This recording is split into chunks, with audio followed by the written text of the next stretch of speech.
Continuando a nossa correção, parte 3. Então agora aqui, questão número 16. Observe os pontos M, N, O, P e Q na reta numérica abaixo, que está dividida em partes iguais. Nessa reta, qual desses pontos corresponde ao número 2/3? Bom, observa o seguinte, ó. Entre 0 e 5/3, nós temos 1, 2, 3, 4, 5. Então, basta pegar a distância entre 0 e 5/3 e dividir por 5. Bom, a distância entre 0 e 5/3 é 5/3. Que quando você subtrai o maior do menor, você vai dar 5/3. Então, cada pedacinho desse da reta mede 5/3 dividido por 5. E como é que a gente divide duas frações? Bom, eu vou completar aqui embaixo desses 5 com 1.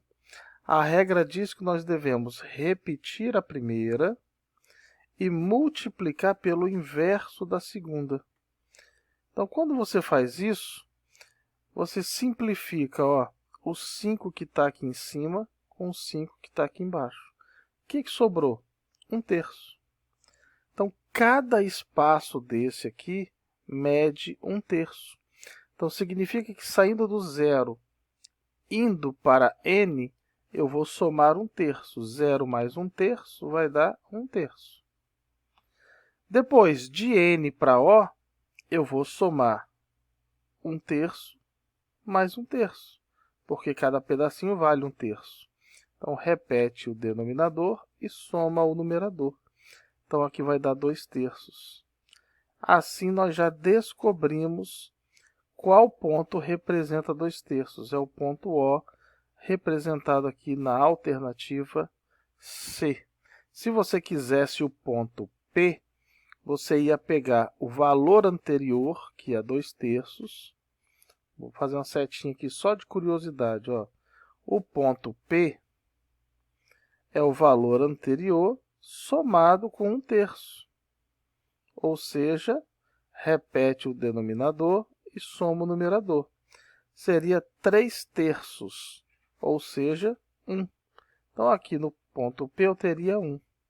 Se eu quisesse achar o próximo número, eu ia pegar o anterior, que é 3/3, ia sempre somar 1/3.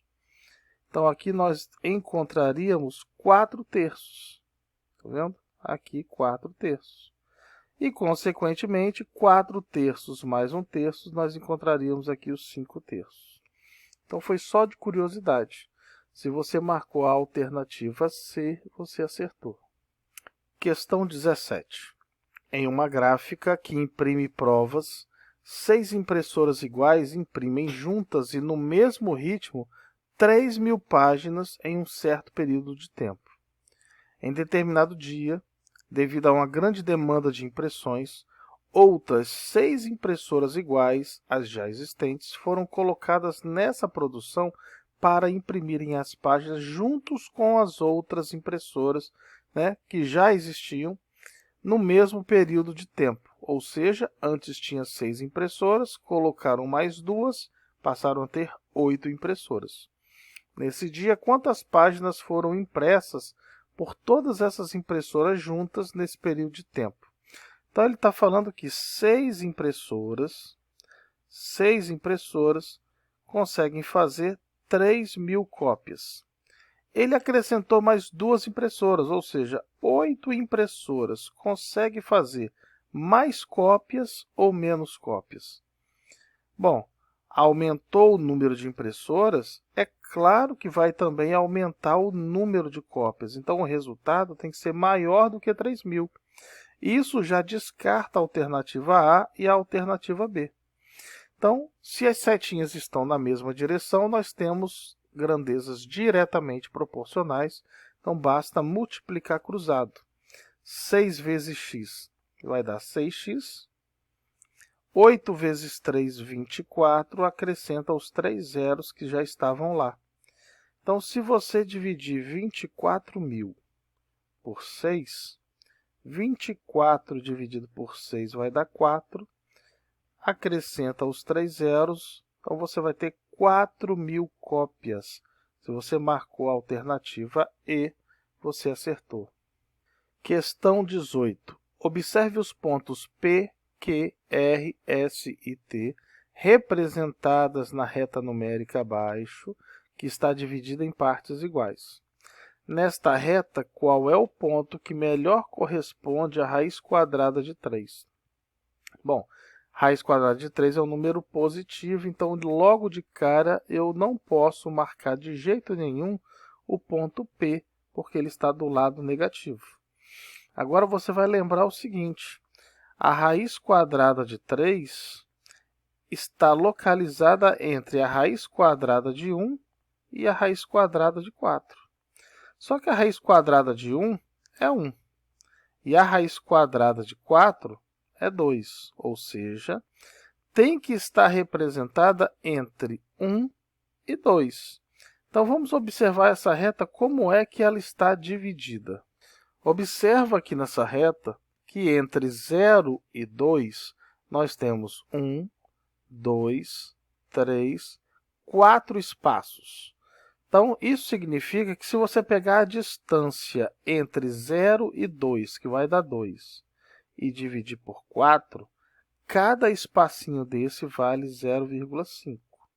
Então, aqui nós temos 0,5, aqui nós temos 1, aqui nós temos 1,5. Ok. Então, nós verificamos aqui que a raiz quadrada de 3 está entre 1 e 2. Então, ele está localizado aqui, ó, entre 1 e 2. Só que a raiz quadrada de 3 dá exatamente 1,5? Bom, nós sabemos que não, porque se você multiplicar 1,5 por 1,5, vai encontrar 2,25. Opa! Ou seja, 2,25 ainda está longe do 3. Se você testa 1,6, por exemplo, só para você ter ideia, 1,6 vezes 1,6, você vai encontrar 2,56, que já está se aproximando do 3. Se você faz 1,7 vezes 1,7, olha o que você encontra, um valor mais aproximado ainda, 2,89. Isso significa que a raiz quadrada de 3 é maior que 1,5. Então, neste intervalo de 1 até 2, entre o R e o S, a raiz quadrada de 3 está localizada no ponto S. Alternativa D. Questão 19. Um laboratório realizou análise de 60 amostras de águas de nascentes e 75% dessas amostras não apresentaram contaminação. Dessas amostras não contaminadas, 80% foram aprovadas para o consumo humano. Qual é a quantidade dessas amostras de água que foi aprovada para o consumo humano? Então, primeiro, nós vamos calcular 75% de 60, para saber qual foi a quantidade de água que não foi contaminada. Então, eu tenho aqui 75 vezes 60, que vai dar 4.500, e 4.500 dividido por 100, basta você simplificar 2 zeros de cima com 2 zeros de baixo, que vai dar 45 amostras. Dessas 45 amostras, 80% foram aprovadas para o consumo humano. Então, 80% de 45. Então, você multiplica 45 vezes 80. 45 vezes 80, 3.600. E 3.600 dividido por 100, fazendo a simplificação, você encontra 36 amostras. Então, se você marcou a alternativa C, você acertou. Última questão. Em uma fábrica de bordados, 5 máquinas iguais bordam 100 camisas em 50 minutos.